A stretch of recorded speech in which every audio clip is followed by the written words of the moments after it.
Le début des années 2000 fut une période d'optimisme sans limite. Les entreprises technologiques croyaient fermement que l'innovation à elle seule suffirait à redéfinir l'avenir. Chaque nouveau produit était annoncé comme révolutionnaire, chaque promesse sonnait comme un aperçu d'un monde meilleur pour demain. Pourtant, c'est précisément au cours de cette décennie qu'une dure vérité est apparue. Toutes les idées brillantes ne sont pas prêtes pour la réalité. Certains produits étaient trop en avance sur leur temps, d'autres simplement mal conçus. Certains ont échoué à cause d'un mauvais marketing, d'autres à cause de prix absurdes ou parce que personne n'en avait réellement besoin. Et puis, il y a eu ces faux pas de grandes marques, si spectaculaires qu'ils servent encore d'avertissement aujourd'hui. Dans cette vidéo, nous allons remonter le temps jusqu'aux années 2000 pour examiner 10 des produits les plus créatifs et en même temps les plus catastrophiques de cette époque. Des inventions qui étaient autrefois célébrées comme l'avenir, mais qui aujourd'hui ne suscitent plus qu'un hochement de tête dubitatif. Certaines d'entre elles étaient connues de presque tous en Europe. D'autres ont disparu plus vite qu'on ne pouvait prononcer leur nom. 1. Microsoft Zune. Lorsque Microsoft a présenté le Zune en 2006, l'objectif était clair: attaquer l'iPod d'Apple et enfin créer son propre contrepoids culturel sur le marché de la musique. D'un point de vue technique, le Zune n'était en aucun cas mauvais. Un écran plus grand, une radio FM intégrée et même le partage de musique sans fil semblaient être de véritables arguments. Mais c'est précisément là que le problème a commencé. Le Zune était bon, mais pas exceptionnel. Et sur un marché déjà dominé par l'émotion, le style de vie et l'identité, cela n'était tout simplement pas suffisant. Le lancement est arrivé trop tard. Alors que l'iPod était depuis longtemps un symbole de liberté, de jeunesse et de culture pop, le Zune apparaissait comme un produit technologique sobre et sans âme. Le modèle marron, particulièrement tristement célèbre, est rapidement devenu la cible de moqueries et a clairement montré à quel point Microsoft était déconnecté de l'esprit du temps. Le logiciel non plus n'était pas à la hauteur. L'utilisation était lente, peu intuitive et contrastait fortement avec la simplicité élégante d'iTunes. Les campagnes marketing sont restées fades et n'ont jamais atteint la profondeur émotionnelle qu'Apple avait créée avec ses publicités emblématiques aux silhouettes. Malgré des améliorations ultérieures et la version Zune HD, techniquement bien plus puissante, Microsoft n'a pas réussi à redresser la barre. En 2012, le projet a été définitivement abandonné. Aujourd'hui, le Zune est considéré comme un exemple éloquent du fait que la qualité technique seule ne suffit pas si un concurrent a déjà défini la catégorie. Le Zune a échoué non pas à cause de ses fonctionnalités, mais parce qu'il n'a jamais trouvé sa place dans le cœur des utilisateurs. 2. Segway PT. Lorsque le Segway PT a été présenté pour la première fois en 2001, les attentes étaient gigantesques. Derrière des portes closes, le projet était connu sous le nom de code Ginger, et beaucoup pensaient qu'il allait fondamentalement changer la façon dont les gens se déplaçaient en ville. Le scooter électrique auto-équilibré semblait futuriste, presque tiré d'un film de science-fiction, et c'est précisément cette promesse qui le rendait si fascinant. Segway voulait remplacer la marche, une idée qui sonnait plus grand qu'elle ne pouvait l'être en réalité. Mais dès que le Segway est entré dans le quotidien, la vision a heurté la réalité. Avec un prix d'environ 5 000 $, il était à peine abordable pour les consommateurs ordinaires. Dans de nombreuses villes européennes, des obstacles juridiques ne sont venus s'ajouter. Trottoirs, règles de circulation et préoccupations en matière de sécurité rendaient son utilisation compliquée, voire illégale. Au lieu de la liberté, le Segway a apporté de nouveaux problèmes. Il était trop rapide pour les zones piétonnes, trop lent pour la circulation routière et trop encombrant pour le quotidien. À cela s'est ajoutée l'image. Au lieu de séduire les jeunes influenceurs urbains, le Segway a rapidement été associé au personnel de sécurité, aux visites touristiques et aux halls d'exposition. Ce qui était censé être un symbole de l'avenir a soudainement paru maladroit et élitiste. Malgré sa sophistication technique, le Segway n'a pas réussi à expliquer de manière convaincante son utilité. Pendant près de 2 décennies, seulement environ 140 000 unités ont été vendues dans le monde entier avant que la production ne soit arrêtée en 2020. Le Segway PT démontre de manière impressionnante qu'une idée révolutionnaire seule ne suffit pas. Sans utilité pratique, accès abordable et acceptation sociale, même l'innovation la plus spectaculaire reste une expérience coûteuse. 3. Nokia N-Gage.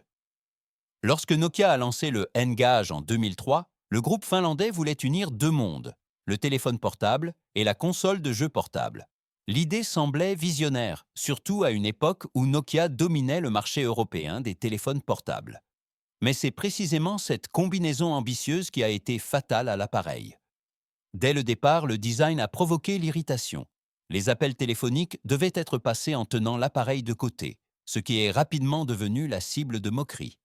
Changer de jeu était fastidieux, car il fallait souvent retirer la batterie pour cela. Techniquement, le N-Gage n'était pas non plus convaincant. Les graphismes étaient inférieurs à ceux du Game Boy Advance, l'offre de jeux était limitée et les vrais titres exclusifs manquaient. Pour les joueurs, ce n'était pas un substitut à une console.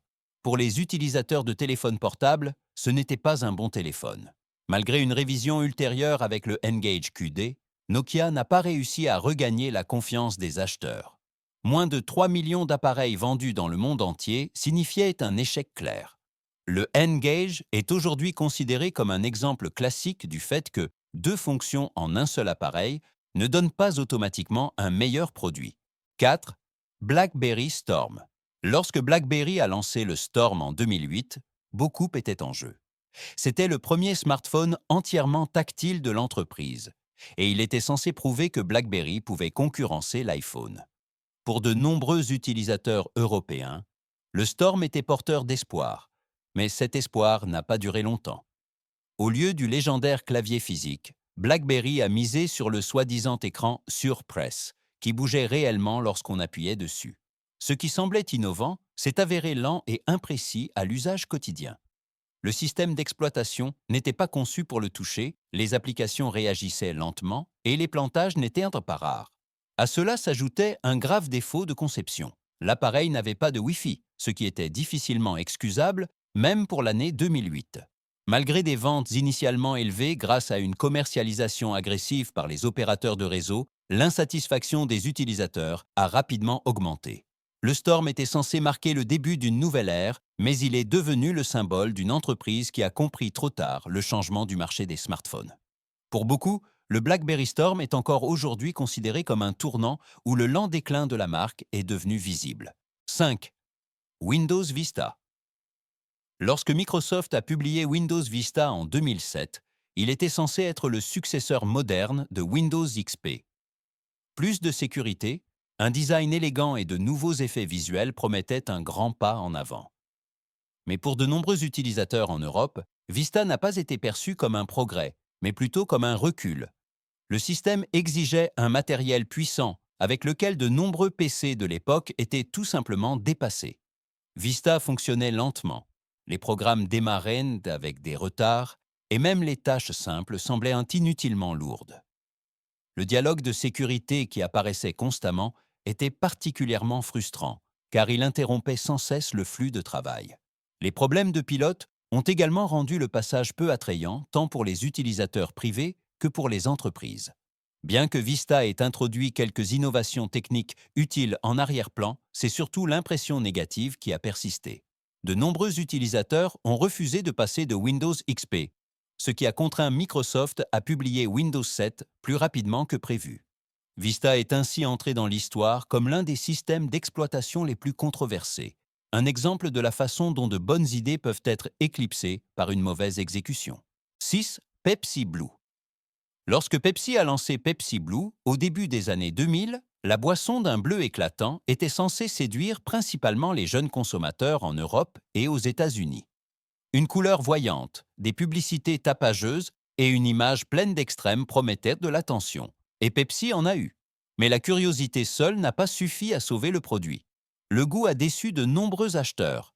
Le mélange semblait artificiel, sucré, et rappelait davantage le chewing-gum que le cola classique.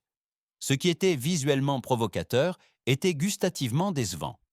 Il est rapidement devenu clair que Pepsi Blue était plus un coup de marketing qu'une boisson sérieuse. Après un bref engouement, les ventes se sont effondrées. Dès 2004, Pepsi Blue a disparu des rayons. Jusqu'à aujourd'hui, il est considéré comme un exemple parfait du fait qu'un design accrocheur ne remplace pas un produit convaincant et que les tendances passent plus vite que les grandes marques ne peuvent réagir. 7. Colgate Lasagna. Lorsque Colgate a décidé de se lancer sur le marché des plats surgelés au début des années 2000, rares sont ceux qui ont pu croire ce qu'ils voyaient. Une marque associée dans le monde entier au dentifrice, à la fraîcheur mentholée et à l'hygiène bucco-dentaire a soudainement lancé des lasagnes. Avant même que beaucoup ne goûtent le produit, la confiance des consommateurs était ébranlée. Le problème résidait moins dans le goût que dans l'esprit des acheteurs. L'idée de manger un dîner de la même marque que celle que l'on utilise quotidiennement pour se brosser les dents a suscité un fort rejet. Cet obstacle psychologique était difficilement surmontable par la publicité. Aussi pratique ou abordable que fût le produit, cela semblait tout simplement faux. Les chiffres de vente sont restés faibles en conséquence, et Colgate a rapidement retiré les lasagnes. Aujourd'hui, ce produit est considéré comme un exemple classique de l'importance cruciale de l'identité de marque. Même les grands noms peuvent échouer s'ils s'éloignent de leur cœur de marque. 8. Microsoft Spotwatch. Avec la Spotwatch, Microsoft a lancé une sorte de montre connectée dès 2004, bien avant que ce terme ne devienne populaire. La montre pouvait afficher des actualités, la météo et des données boursières transmises via un système de signal FM. L'idée semblait visionnaire, mais la réalité l'a rapidement rattrapée. Son utilisation nécessitait un abonnement payant. Les données se mettaient à jour lentement et le design était encombrant. Les fonctionnalités sont restées limitées. L'autonomie de la batterie était décevante et l'écran à peine lisible en plein soleil. Dans le même temps, les téléphones mobiles ont évolué rapidement et ont rendu la montre superflue. Le projet a été abandonné en 2008. La Spotwatch est aujourd'hui un exemple du fait qu'une bonne idée peut échouer si l'infrastructure, le timing et l'utilité ne correspondent pas.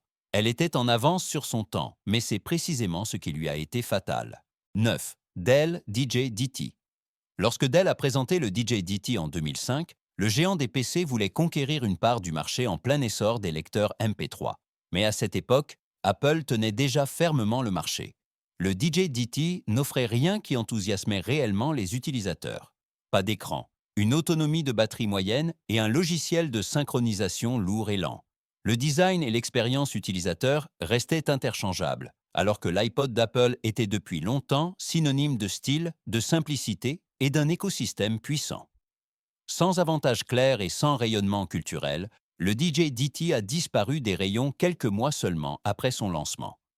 Le DJ-DT montre que la puissance commerciale dans un domaine ne garantit pas le succès dans un autre. Sans innovation et valeur ajoutée émotionnelle, même un produit solide reste invisible. 10. Zeo Sleep Monitor.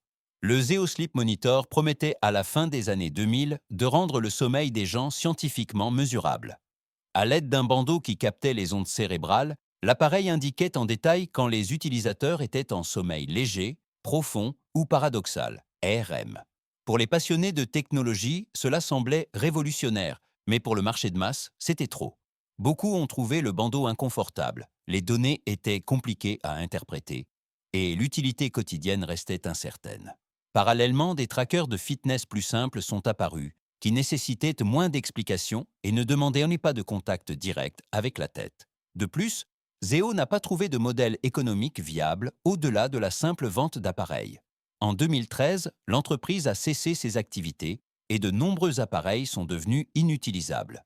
Le Zeo Sleep Monitor est aujourd'hui considéré comme un exemple typique d'un produit techniquement impressionnant, mais qui a échoué en termes de convivialité au quotidien et de taille de marché. Les produits que nous venons de voir avaient une chose en commun. Ils sont tous nés de grandes idées. Dans les années 2000, les entreprises croyaient que l'innovation signifiait automatiquement le succès. Pourtant, ces 10 exemples démontrent de manière impressionnante que le progrès seul ne suffit pas.